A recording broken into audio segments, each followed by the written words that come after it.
Po 8 mesiacoch ďalšia obrovská tragédia pre Rómov. Včera nám uhoreli dve malé detičky a toto pokladať za náhodu už nemôžeme.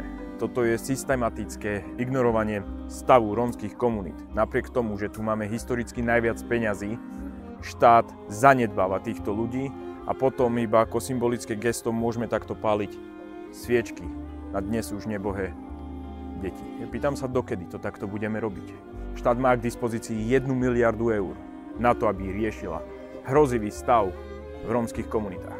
Pýtam sa, čo robí štát?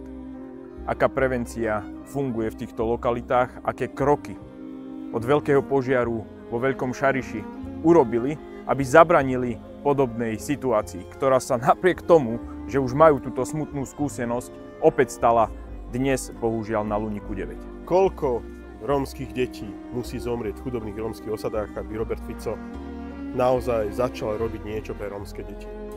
Za posledných 20 rokov Robert Fico je tu 15 rokov premiérom tejto krajiny.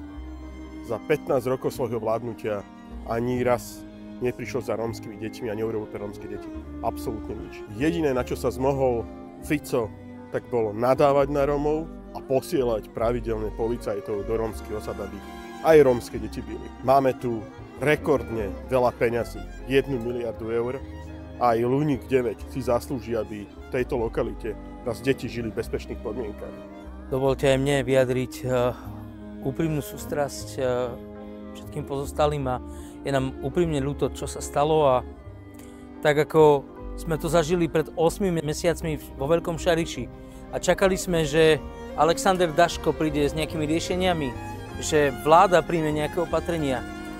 Nič sa nestalo, priatelia, nič sa neudialo. Od požiaru vo Veľkom Šariši sme nevideli žiadne návrhy riešenia, žiadne preventívne kroky, aby sa zabranilo takýmto nešťastiam. Preto vás vyzývame, prestaňte robiť politiku Smeru, ale začnite si všímať Rómov, začnite si všímať tých najchudobnejších. Vy ste teraz splnomocnenec, vy máte v rukách moc, vy môžete tlačiť na vládu, vy môžete žiadať od vlády opatrenia, ktoré budú zachraňovať deti. A ak to nechcete robiť, tak prenechajte tento post niekomu inému. To naozaj sa bude zasadzovať o to, aby Rómovia žili lepšie na Slovensku. Žiadame Roberta Fica a jeho poskoka Alexandra Daška, aby okamžite na Luníku 9 z tej 1 miliardy eur, ktorú sme tu zanechali, postavil nové byty pre ľudí, aby deti na Luníku 9 aj v ostatných lokalitách žili v bezpečných podmienkach. Ak mali peniaze na mediálny dom 20 miliónov eur, stačí, ak by z tých 20 miliónov eur dal 5 miliónov na Luník 9 a veci by sa tu pohli, veci by boli poriešené. Ale oni si robia z tej 1 miliardy eur pre rómske deti, ktoré teraz sme vybavili, robia si absolútne kšefty. Koho by to napadlo, prosím vás, sadiť stromčeky v osadách za 60 miliónov eur? Jedine iba hlupáka alebo kšeftára. A preto prosíme kšeftára Roberta Fica, ale aj Alexandra Daška, aby sa zobudili, aby prestali kšeftovať so životmi rómskych detí a vrátili peniaze tam, kam patria, do rómskych osad. Pre nich sme tie peniaze vybavili. Nie pre nich, pre ich kšefty. Gaggeno ilo palo amare romane ciavore na Dukala.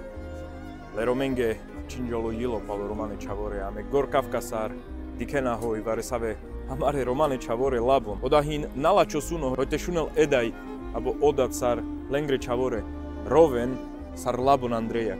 Naliman lava prekada mangas, šukares mangas, hoite kerem vareso kalea, hinko dojame nie gromo Daško, međal palu da Fico, heme mangele se prokljunčki, međal paleste. Tedal kola love so vybavinđa zo pola koja je 1 miliarda, hoj teđal hepredal kala čore Roma pro Luník 9. Čaka dalez mangas, nič buter. Ficová vláda ignoruje rómske deti. Naše rómske deti nemôžu byť druhoradé. Sú taktiež deti a nevybrali si to, kde sa narodili. Zaslúžia si bezpečie, zaslúžia si všetko to, čo majú ostatné deti na Slovensku. A tak nekašlite na naše deti, nelámte nad nimi palicu a nedávajte ich na druhú koľaj. Aj oni si zaslúžia žiť a mať dobrú budúcnosť.